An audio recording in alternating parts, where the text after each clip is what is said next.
Good day, I'm Twyla Whelan and this is your JIS News for Monday, August 5, 2024. Government is starting the distribution of relief grants this week to persons whose homes were partially or totally damaged during the recent passage of Hurricane Beryl. Prime Minister Andrew Holness made the announcement on Friday. 4 weeks post-Beryl, the government is now in a position to start the distribution of recovery grants. We're hoping to have the distribution done quite speedily. If possible, we would like to be finished by the end of August. The first set of recipients will be those who have been assessed as having totally lost their homes. They are being given grants of up to $400,000. The next set of beneficiaries are persons who suffered severe damage to their homes. They will each get $150,000, and $50,000 grants will also be provided to individuals who experienced minor house damage.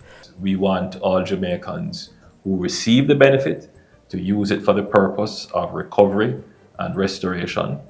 We would want to see a very speedy recovery from Hurricane Beryl. The Prime Minister was addressing a handing over ceremony in Clarendon on Friday for the latest beneficiaries under government's new social housing program.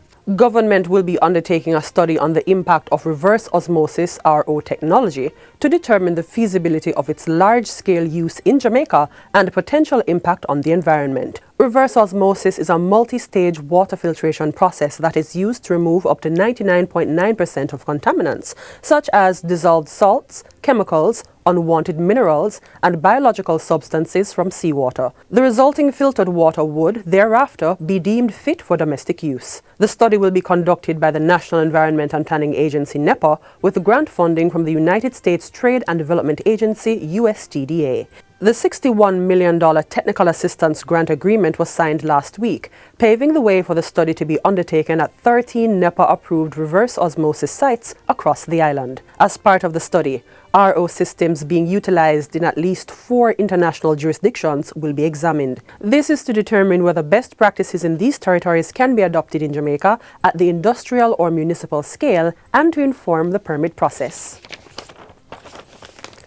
Diabetic patients will soon have access to a one-stop solution for treatment and care at public health clinics. The care will be provided on specific days with all relevant healthcare specialists present. It is being executed through the Health System Strengthening Program HSSP, which falls under the Ministry of Health's chronic care model. Non-communicable disease lead for the HSSP, Professor Alafia Samuels, says this approach seeks to treat the many different complications that are associated with diabetes. Diabetes is a complicated disease. It has a lot of different pieces that you need to be looking after.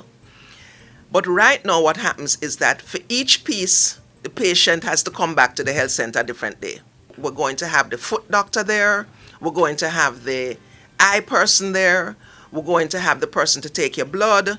We're going to have the person to counsel you how to take your medicine.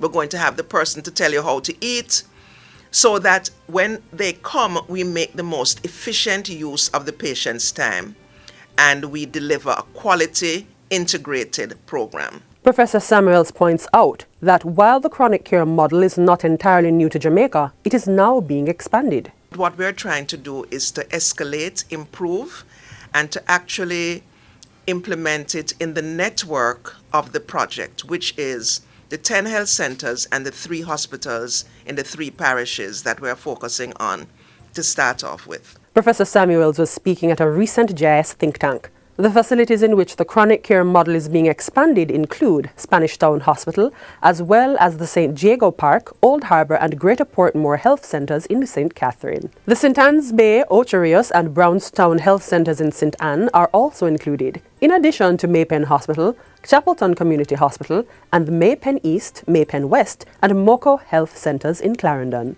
Still on health, the ministry is inviting researchers, professionals and persons in academia to submit high-quality research abstracts for its upcoming National Health Research Conference. Clinicians, nurses, researchers, lecturers, STEM students and other health-affiliated professionals are invited to participate.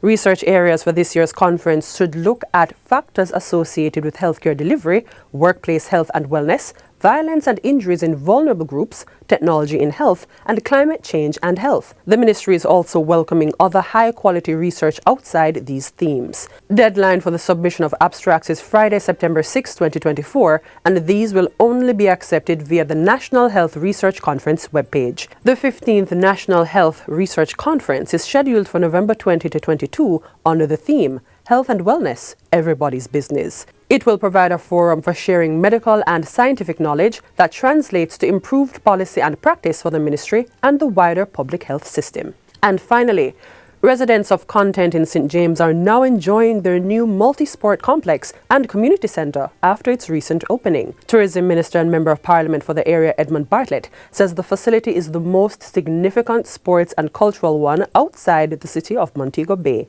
And so I envisage that this will be the centre of various festivals, various cultural activities, huge number of sporting events.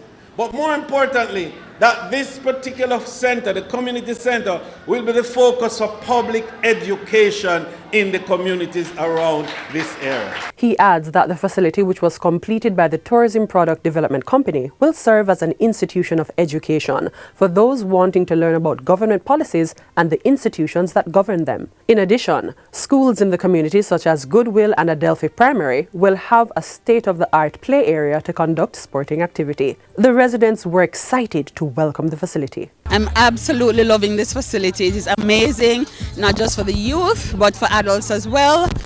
There's football field, which is obviously rocking it right now. We have netball matches, which will be going on shortly.